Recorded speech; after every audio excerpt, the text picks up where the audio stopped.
Check out your calendar. It's Fed Week, and for insight into what the FOMC may be saying in its meetings, we're joined now by one of Ben Bernanke's former research partners. He is Mark Gertler. He's a professor of economics at NYU who's written extensively about monetary policy. And Mark, good to have you back with us. So in terms of the Fed statement, are you anticipating that they're going to back off the language at all? Well, they might tweak the language a bit. They'll make clear that rates are likely to be on hold for a while, that's what economic conditions dictate. So that extended period will stay? Extended period, but they'll tweak it a bit. They'll make clear that if conditions change, they're prepared to adjust.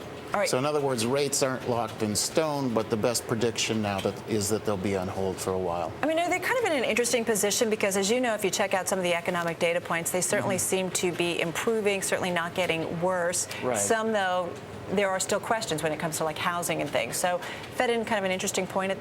Well, it's a turning point, and they're waiting for conditions to become clear one way or the other.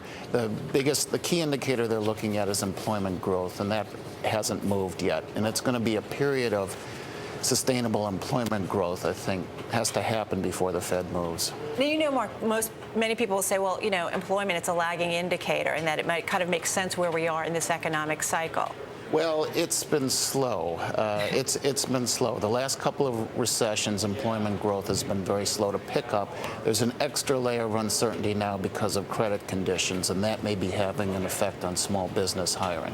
But that's really what the markets, if you want to guess where interest rates are going, guess where employment growth is going. Makes the most sense. Yeah. What about the Fed's unprecedented easing moves that it's done? Will we get any more news on that front, in your view? You mean on the balance sheet? Correct. Well, this is an interesting period to pay close attention to because they're suspending their purchases of mortgages. And so consider it good news if mortgages rates don't jump.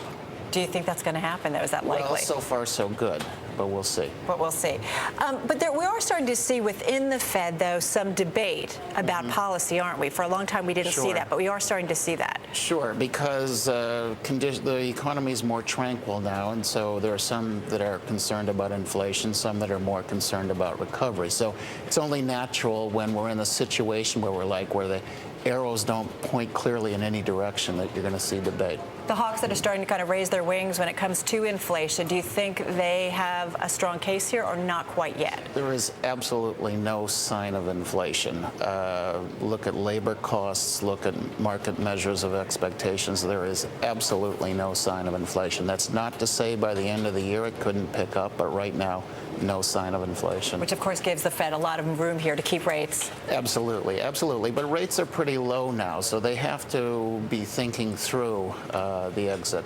And they are. When do you think that we could start to see higher rates by the Federal Reserve? By the end of the year, but again, I'm taking a bet on employment growth. You've got to watch that. Obviously, that statistic, a very key one.